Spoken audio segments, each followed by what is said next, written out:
evolved in the course of her short life. I suggested that the best editor for such works would be an Austen scholar. The Westmorlands demurred. Knowing of my own interest in detective fiction and feeling that the manuscript's discovery was in part my own, they asked that I undertake the task of editing the notebooks for publication. For a woman whose work has endured nearly 2 centuries, Jane Austen remains in large part a mystery herself. What is known of her life comes principally from her surviving letters and the memoirs of family members written after her death, from which several scholars have drawn admirable biographies. Footnote: for further knowledge of Austen's life, I would recommend Park Honan's Jane Austen, Her Life, St. Martin's Press, 1987. End footnote. Since many of her letters were written to her sister Cassandra, who destroyed them after Jane's death, whole passages of Austen's life remain dark. Footnote: Austen died in Winchester on July 18, 1817. The cause is the subject of much scholarly debate, but is believed to be due to adrenal failure, the result of Addison's disease, which may in turn have been caused by tuberculosis or cancer. Honan, Jane Austen, Her Life. End footnote. The discovery of letters sent to Cassandra, along with the journal accounts I have edited here, must be considered a new window on the author's experience.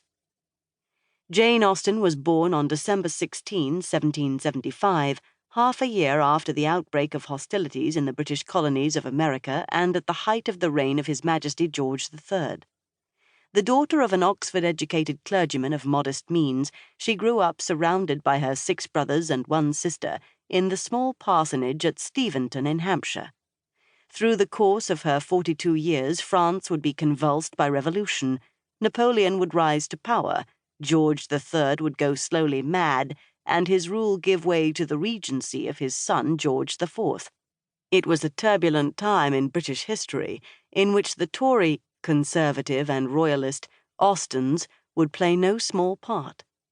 Jane Austen's brother Frank, a seaman from his early adolescence, served under Horatio Nelson at the Battle of Trafalgar and rose to become First Lord of the Admiralty at the age of 89. Her younger brother Charles had a similarly distinguished, though less lofty, naval career. That Jane was aware of and compelled by questions of politics is evident in her letters to her family, and indeed in much of her more famous writing. For example, she addressed the moral turpitude of naval officers in Mansfield Park, the work she considered her most ambitious, where the themes of ecclesiastical reform and slaveholding in the Indies are also subjected to her caustic wit. That her fiction was drawn from events in her own life, or from her understanding of the experiences of others within her social set, is apparent from her reaction to events recounted in this memoir. The bulk of her fiction was written in its initial form when Jane was in her late teens and early 20s. She refined and finally published it during the Regency, which officially began in 1810, nearly 8 years following the action of this manuscript. The Regency in England had as its counterpart the height of the Napoleonic Empire in France, and despite the ongoing state of war between the 2 nations, French fashions and political thought travelled across the Channel to powerfully influence English habits. Wealth and personal display were considered fashionable, and the social freedoms accorded women were somewhat greater than those they would enjoy during Victoria's reign later in the century.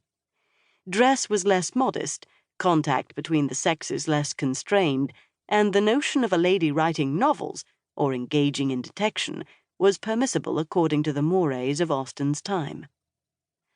Austen was recognized by those in her circle as a highly intelligent woman.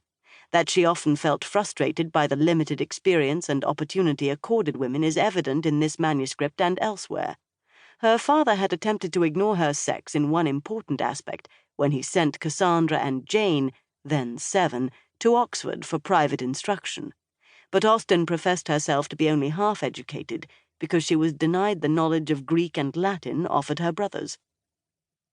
I expect many to be shocked by the notion of Austen as detective, but it should not be surprising that a woman of her intellectual powers and perception of human nature would enjoy grappling with the puzzle presented by a criminal mind whenever it appeared in her way.